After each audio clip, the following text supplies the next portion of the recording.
Welcome to the screencast on humidity charts, also known as psychrometric charts. Hopefully we will cover some examples on how to use these charts, how to go reading through them so that you could utilize them efficiently in problems involving water-air systems. In Felder and Rousseau, in the third edition, they have two charts, figure 8.41 and 8.42, which are on pages 385 to 386. These are both for SI and American engineering units. Now, I will predominantly work with the SI units in this video just to keep it fairly simple. It's important to note that this chart that you're looking at for SI units uses two reference states. One reference state for water, being a liquid at 0 degrees Celsius in 1 atmosphere, and the reference state for dry air, being at 0 degrees Celsius in 1 atmosphere. Now let's start by introducing a few terms that are worth knowing. The dry bulb temperature, which is reported on the x-axis, is the temperature of the air as recorded by a thermometer. Now this chart goes from negative 10 degrees Celsius to 55 degrees Celsius. Absolute humidity is the amount of water in the air, or also known as the moisture content. This makes up the y-axis. Now we've seen something like this kind of before, where we use the saturation pressure of water at a given temperature over the total pressure to determine the mole fraction of water in air. And this is just converted over to a mass fraction, where we have the mass of water per mass of dry air. Relative humidity is the relation of the actual moisture content to the saturation content at a given temperature. The leftmost line of this chart represents saturation. Now, if we look at the other lines that are kind of run parallel, we see that that would be a line for 20% relative humidity. This would be a line for 40%, 60%, and so forth. So given a certain temperature and relative humidity, you could easily see what the moisture content of that air would be. The dew point can be determined if you cool your system, moving horizontally to the left until you reach saturation. If I chose 25 degrees Celsius and say 50% relative humidity, then we would fall right here on this chart. Now the dew point temperature for that system, we would cool our air down until saturation. This temperature is about 14 degrees Celsius. So given air at 25 degrees and relative humidity of 50%, the dew point temperature would be 14 degrees Celsius. Let's try the following problem. Find the dew point of an air-water system if the dry bulb temperature is 80 degrees Fahrenheit and the relative humidity is 50%. Since we're given Fahrenheit, we could either convert to Celsius or use the American engineering chart. We go to 80 degrees Fahrenheit and 50% relative humidity. We're going to say that that falls right about here. If we follow horizontally until saturation, we get to about 58 to 59 degrees Fahrenheit.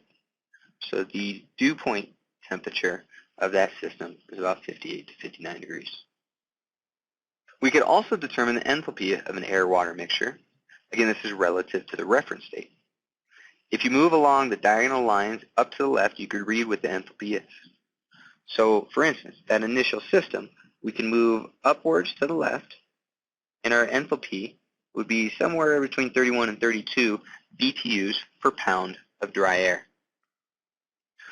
So let's try an example problem where we need the enthalpy of our air. And I'm going to go back to SI units. If a tank contains 10 kilograms of saturated air with a relative humidity of 100%, the dry bulb temperature is 20 degrees Celsius. Find the enthalpy of this mixture. All right, so we could start at 20 degrees Celsius in saturation. Moving right up to 20 degrees to our saturated line. The enthalpy of this mixture is about 57.6 kilojoules per kilogram of dry air. We know that at this point, we follow it to our moisture content, and we get a moisture content of about 0.015 kilograms of water per kilogram of dry air. This tells us that we have, after recalculating, a mass fraction of air of about 0.985.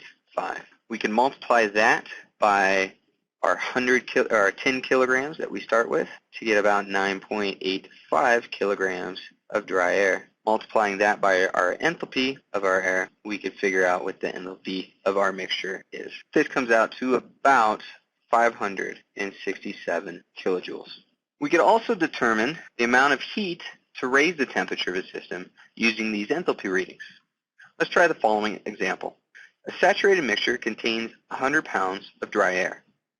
How much heat is required in BTUs to raise the dry bulb temperature from 30 degrees Fahrenheit to 70 degrees Fahrenheit? If we go back to one of our American Engineering Unit charts, we could read at 30 degrees Fahrenheit saturation, right about here, we have an initial enthalpy of about 10.9 BTUs per pound dry air. Now we need to raise the dry bulb temperature from 30 to 70, so we move horizontally until we get to 70 degrees. Then we read the enthalpy at that point. If we take that line up so that we could read the enthalpy, we get about 20.8 BTUs per pound dry air. So we know our change in enthalpy is going to be 9.9 BTUs per pound of dry air. We're told that we had 100 pounds of dry air, so our Q, or heat, needed to do this would be 990 BTUs. The charts also provide the humid air volume written down here, which is pretty much the specific volume of the mixture in terms of meters cubed per kilogram dry air on the SI unit graph. Now these are these diagonal lines with negative slopes, in which then you could read what the volume of the air and water take up. When you use these values, you need to make sure that you're using the correct units to convert to figure out the actual volume of your air. So it may be helpful to use the moisture content so that you can calculate based on a humid air back and forth from a dry air. There's two more features on these charts that I'd like to go over. One is the wet bulb temperature, which is one of the harder attributes to grasp and said to be best defined by how it's measured. A thermometer bulb is wrapped in a porous cloth and soaked in water so that it's saturated. As air moves past this bulb, water will evaporate, and the heat associated with this evaporation will cause a decrease in the thermometer temperature. The final temperature reading upon equilibrating, assuming that the cloth still stays saturated, is the wet bulb temperature. Thus, you can see or realize quickly that in a saturated environment, the wet bulb and dry bulb temperature are the same since no evaporation will occur.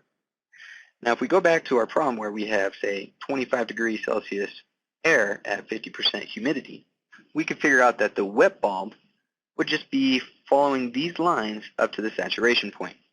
So our wet bulb temperature is about 18 degrees Celsius, meaning that 50% relative humidity air at 25 degrees Celsius would cause enough evaporation to occur such that the surface temperature, that wet bulb temperature, would actually read 18 degrees.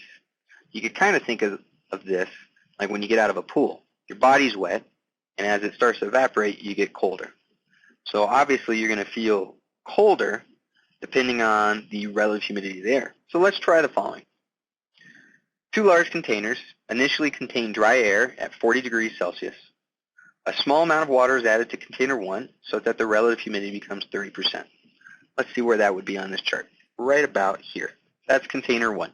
Water is also added to container 2 such the relative humidity becomes 80%. You just go right up that line all the way up to 80, which obviously is outside of the chart. Based on these two conditions, which would have a lower wet bulb temperature?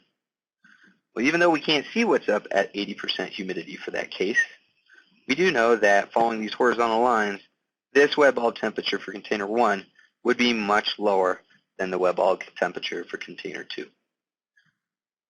So we could safely say that container 1 has a lower wet bulb temperature. The last thing I want to mention on this is the enthalpy deviation. For non-saturated systems, you could account for the difference in enthalpy from the saturated state by adding the correction term written on these plots. You can see the correction term by these other lines that kind of run vertically up the graph. So for instance, if we had, say, 30% relative humidity air at 30 degrees Celsius, we would be right along that correction term for the enthalpy deviation. So that when we read the enthalpy, which is say about 51 kilojoules per kilogram dry air, we add this correction term, negative 0.4, so that our enthalpy of the system would actually be about 50.6 kilojoules per kilogram dry air. This is a nice quick way of figuring out for non-saturated systems what the enthalpy would be for these systems. Hopefully that helps you understand these charts a little bit more, and now you feel confident using them in your future work.